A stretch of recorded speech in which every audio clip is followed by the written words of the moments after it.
Hi, everybody. Welcome to another edition of In Motion. I'm Davey Kim with Advisory and Planning, and with me is Nate Breyer, WSP's RUC subject matter expert. And so we're here to talk to you about what's happening with RUC, where it's going, and what the prospects for the future look like. So, Nate, let's start with a huge congratulations to you on being appointed to the Federal System Funding Alternative Advisory Board. That's a mouthful, but essentially the RUC Advisory Board. Tell us about this board and why it's so important. Thanks for having me in this opportunity just to chat, kind of like a fireside chat about RUC, one of my favorite topics. So this board actually is a little bit long time in planning and coming. It was actually part of the bill that was signed into law by President Biden. It was specifically in this bill, there was money set aside for two facets of road usage charging, or some people like to call it mileage-based user fees testing in the United States. As with any money set aside for federal type projects, it's important to have people in charge to watch what's going on, to make sure that it's doing what it's set up to be doing. And that's what this board is all about. There are going to be 15 people on this from various different, I'd say, disciplines within the transportation space that all will have a need to voice their opinion of actually what should go into the studies and the planning and the public outreach and all the things that are going to be part of a national trial. This board will be helping set those directions. Got it. Well, it's incredible that WSP has a seat at the table through you. And furthermore, very exciting that the advisory board was set up in the closing days of the Biden administration. Yeah. Nate, why is RUC getting so much attention, or has been getting so much attention in recent years at the state level and federal level to continue to explore it? In a simple one-word answer, money. Basically, the money to pay for roads and bridges, new roads and bridges, and maintenance of old ones. And so with the advent of EV sales and hybrids and high efficiency vehicles, people are basically driving either vehicles that don't use as much gas or don't use gas at all. And that's the primary funding mechanism for roads and bridges at the state level. And so without that basis, and you could actually even say, if I can be dramatic here, the bottom has dropped out of the funding. Without that funding, with the fuel taxes, a mileage-based user fee or RUC seems to be the most viable way. And that isn't just something that people pulled out of a hat. That's after years of studying and testing and research. Yeah. Well, in fact, there was a fascinating article that recently came out showing how Washington State's gas tax revenues are currently 1.3 billion a year.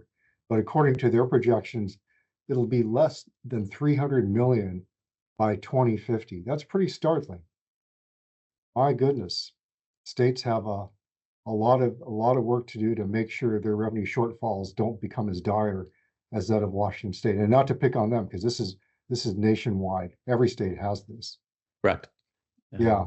Okay, so let's talk a little bit about privacy. We've heard a number of privacy advocacy groups express concern about the potential for privacy invasions or breaches under a RUC system.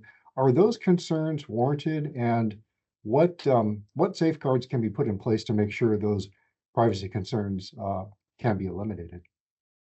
So in this specific field in the RUC space, it's no different. Once that data, hits a server or a cloud or some kind of system where it's being stored and processed and analyzed and then reported on and then used for, in this case, funding, that data should be protected. And so there are many, many companies out there that are good at this type of thing.